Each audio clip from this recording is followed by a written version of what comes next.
તાપીના નિઝરમાં ગેરકાયદે રેતી ખનન પર કાર્યવાહી થઈ છે। સુલવાડા ગામે ચાલતે ગેરકાયદે ખનનમાં દરોડા પાડવામાં આવ્યા છે।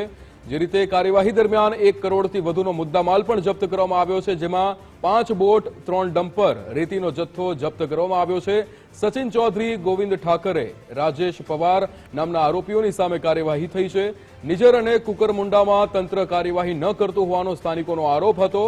સ્થાનિકે આત્મહત્યાની ચીમકી આપ્યા બાદ તંત્રની આ કાર્યવાહી થઈ। અક્ષય ભદાની આપણી સાથે ફોન લાઈન પર જોડાઈ ગયા છે। અક્ષય, જે રીતે સુલવાડા ગામે ગેરકાયદેસર ખનનમાં દરોડા પાડવામાં આવ્યા છે, 1 કરોડથી વધુનો મુદ્દામાલ જપ્ત કરાયો, શું વિગતો?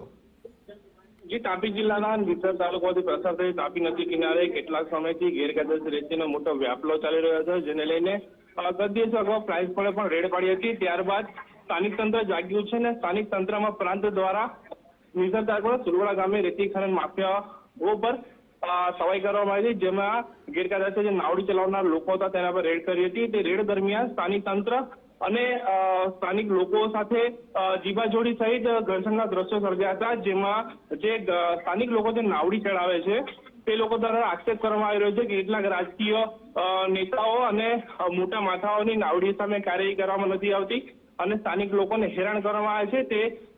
તે લઈને સ્થાનિક નાવડી ચાલક દ્વારા પણ આત્મહત્યા કરીને ચીમકી આપવામાં આવી હતી।